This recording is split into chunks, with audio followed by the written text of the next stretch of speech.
반포 레미안 원밸리 아파트가 아파트 세상 최초로 평당 2억 시대를 열었는데요. 솔직히 좀 진 빠지지 않나요? 벌어도 집값 오르는 속도를 따라잡을 수가 없네 하고 좀 허탈하고 솔직히 화도 나고 좀 박탈감도 들고 신경이 복잡해지죠. 왜냐면 주위를 보면 여전히 다주택자들은 집이 잘 안 팔려서 정말 힘들거든요. 이런 부동산 경기를 고려해서인지 강남 토지거래 허가가 재건축을 제외하고 모두 풀렸는데요. 도대체 왜 이렇게 부동산이 양극화가 되는지도 잘 모르겠고 올해는 도대체 어떻게 투자를 해야 할지도 모르겠다 싶으신 분들 많으실 거예요. 강남 아파트가 너무 급하게 오르니 안 되겠다 싶어서 건물을 좀 보자니 요즘 꼬마 빌딩 어렵다는데 이거 해야 되나? 그래도 어렵다 해도 세금 생각하면 건물이 유리하니까 이거 진짜 해야 돼 말아야 돼 고민도 되죠. 이 모든 걸 다 떠나서 사실 멀리서 보면 원화로만 자산을 갖고 있는 게 이제는 너무 리스크로 느껴지기까지 하는데요. 오늘은 현재 투자적으로 자산적으로 짚어봐야 하는 부분에 대해서 한번 이야기를 해보려 합니다. 저희 채널에서는 아파트와 건물 투자 이야기, 투자자 사업가들과 교류하며 깨달은 여러 가지 비즈니스 생각을 들려드리고 있어요. 여러분들의 소중한 자산 구슬 하나씩 모아가는데 도움이 되는 이야기를 들려드리고 있으니 지금 바로 구독 버튼 눌러주세요. 결론적으로 부동산 규제가 큰 틀에서 변하지 않는다면 아파트 시장의 양극화는 올해도 계속될 것이기 때문에 강남으로의 갈아타기를 미루지 않으셨으면 하고요. 다행히 토지거래 허가가 풀리면서 선택할 수 있는 아파트의 폭이 늘어나서 조금 더 매수에 있어서는 여유를 갖고 매물을 보실 수 있어요. 그래도 절대 매수를 내년까지 미루시면 안 되고요. 현재 급매가 나타나는 빌딩 시장은 토지거래 허가가 풀리면서 조금씩 돈이 돌기 시작하는 그 상황이 이제 시장 전반에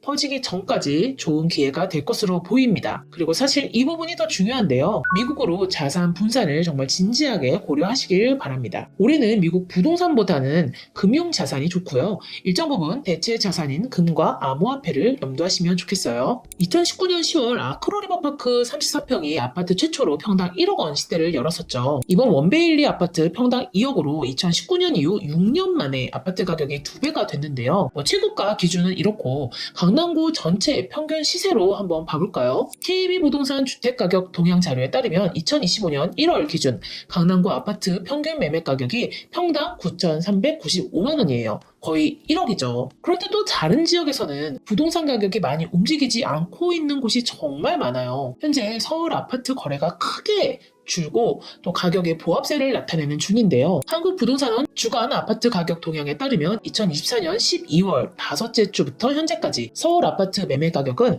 보합을 기록하면서 23년 3월 넷째 주 이후 이어진 상승세가 41주 만에 멈춘 상태죠. 왜 이렇게 집값이 지역에 따라서 양극화가 되는지 크게 세 가지로 살펴볼 수 있는데요. 첫째, 다주택 규제.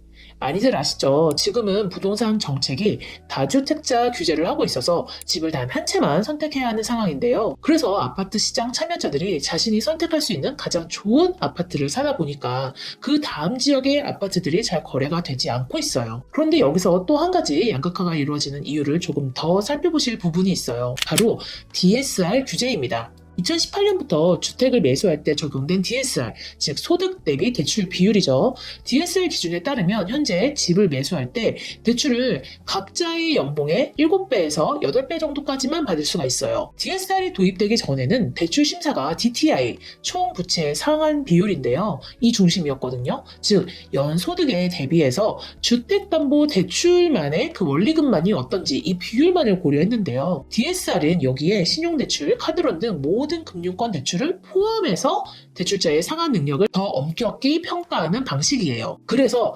급여소득만 있는 근로소득자, 즉 직장인들도 DTI만 보던 때는 대출을 더 많이 받을 수 있었고 그 대출로 강남 아파트를 살 수 있는 기회가 많았었죠. 한번 예를 들어 볼게요. 연소득 7천만 원 직장인이 강남 아파트를 사려 할 때 DTI 40%를 적용하면 연소득 7천만 원 곱하기 40%, 즉 연간 2,800만 원까지 대출 원리금 상환이 가능하다고 나와요. 그럼 금리가 3%라고 했을 때 한 9억에서 10억 원의 대출도 가능했던 거죠. 즉 연소득이 조금 적어도 DTI만 고려하던 때는 고가 아파트 매입이 직장인도 가능했어요. 직장인들이 신용대출을 받아서 계약금, 중도금을 내고 그 다음에 주택담보대출을 최대한 끌어와서 강남 아파트 매입하는 방식이 일반적이었죠. 예를 들어서 2015년쯤 강남 아파트를 사려는 직장인이 당시 이제 아파트가 10억이라 하면 주담대로 한 6억 원을 받을 수 있고 여기에 신용대출 1억에서 2억 원을 추가하면 내 돈 2억 정도면은 강남 아파트 매입이 가능했던 거예요. 그런데 2018년 이후에 DSR이 도입되면서는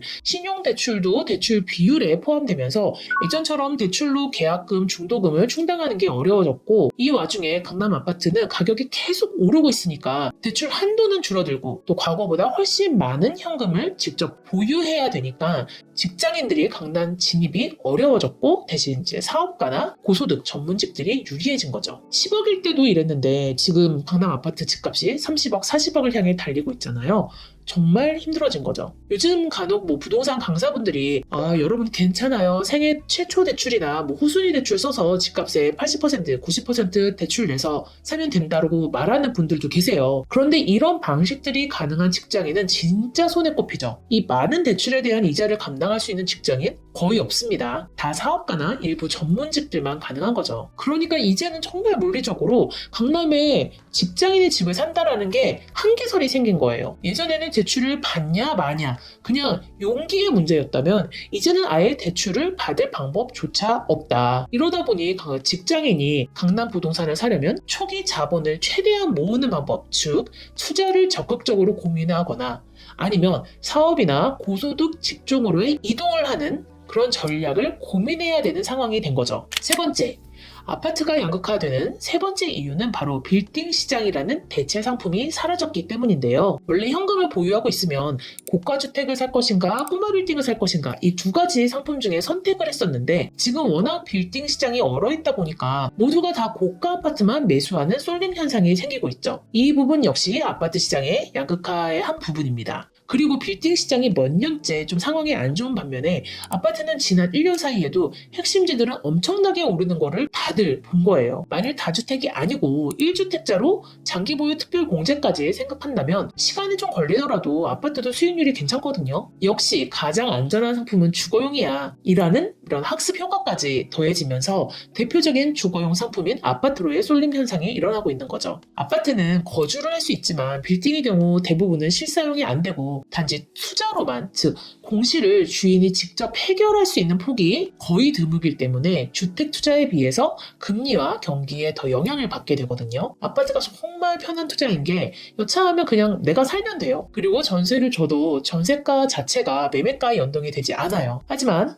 건물은 임대료가 건물값에 연동이 되죠. 우리가 전세를 전환해서 그 전환율을 아파트 가격에 연동시키진 않잖아요. 이러다 보니 투자자들이 맘 편하게 그냥 집이나 사자 이렇게 되는 거죠. 저는 근데 이럴 때일수록 오히려 빌딩을 좀 살펴봐야 한다고 생각을 하는데요. 똘똘한 한 채를 세팅한 다음이라면 다주택 규제도 있는 상황이라서 가족법인으로 세금이나 증여상속에 유리한 건물을 투자하는 게 괜찮으니까 건물을 볼 수밖에 없어요. 이런 상황에서 이제 금리가 내리면 또 일반 대중 투자자들이 건물 시장에 들어올 수 있거든요. 우리 강남권에서 흔들리는 빌딩 매물들이 나올 텐데 옥석을 가려서 그런 매물들을 잡는 것, 그리고 평당가는 훨씬 매력적이어서 안전마진이 있는 좀 금액대가 높은 빌딩들을 괜찮게 보고 있습니다. 그리고 토어제가 풀리면서 이제 부동산 시장에 조금 더 돈이 돌기 시작할 거예요. 돈이 돈다는 것은 시차를 두고 건물 시장에도 그 일부 돈이 흘러갈 거거든요. 그래서 상권이 계속 유지되는 지역에 한해서 올해 건물을 잘 살펴보시고 좋은 물건 매수하시는 것도 추천드립니다. 그런데 건물을 이제 법인으로 매수하려고 은행에서 대출을 받기 위해서는 건물 자체가 임대법인이 아닌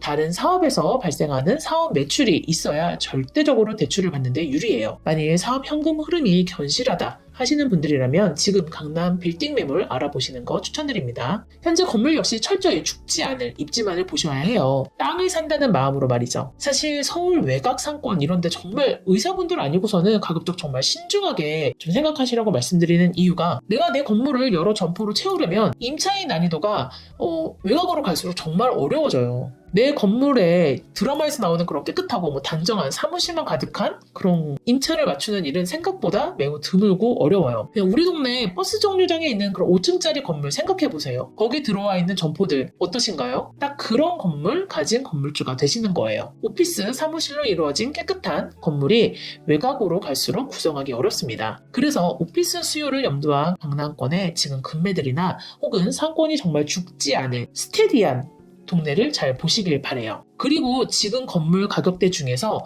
현재 아파트 가격과 좀 부딪힘이 많은 구간이 50억에서 100억 사이인데요.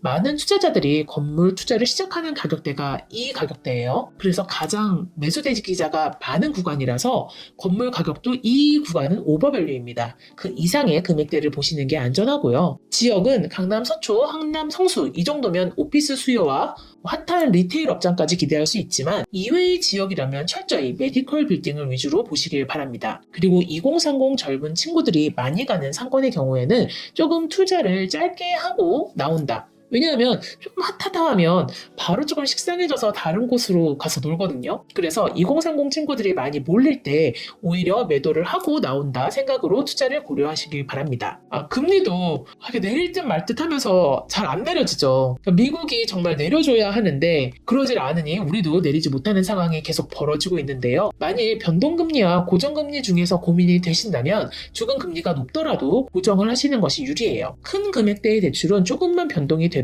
자금 운영에 큰 변화가 생기잖아요. 고정금리가 절대적으로 심신 안정에 유리합니다. 유의미하게 금리가 내려간다 하면 대환을 하면 돼요. 그리고 대환을 하고 있다는 것이 알려지면 기존 대출을 받은 은행에서 내고가 들어올 때도 많고요. 또 절대로 놓치면 안 되는 한 축이 바로 미국 자산과 암호화폐 부분인데요. 지금 당장은 미국 부동산이 금리도 높고 환율도 좋은 상황은 아니어서 부동산보다는 미국 금융자산 쪽으로 좀 더 보시는 것이 좋고요. 저 역시 같은 이유로 요즘 미국 자산을 정말 열심히 집중해서 보고 있어요. 그렇다고 미국 부동산이 안 좋냐? 그게 아니라 미국 부동산도 실거주 위주의 장이어서 진짜 초고가 핵심지 매물들은 나오자마자 거래가 체결되는 일들이 벌어지고 있어요. 단지 이게 이제 바다 건너 투자자로서 금리와 환율이 부담이 된다는 거지 미국 부동산 자체가 지금 나쁜 상황은 아닙니다. 그리고 지금 조금 남는 여윳돈이 있다 하면은 애매한 금액대에 맞춰서 마음에 안 드는 부동산 사는 것은 매도가 불가능해요. 그래서 이 금액들은 암호화폐 부분의 일부 포션을 챙겨가시면 좋겠습니다.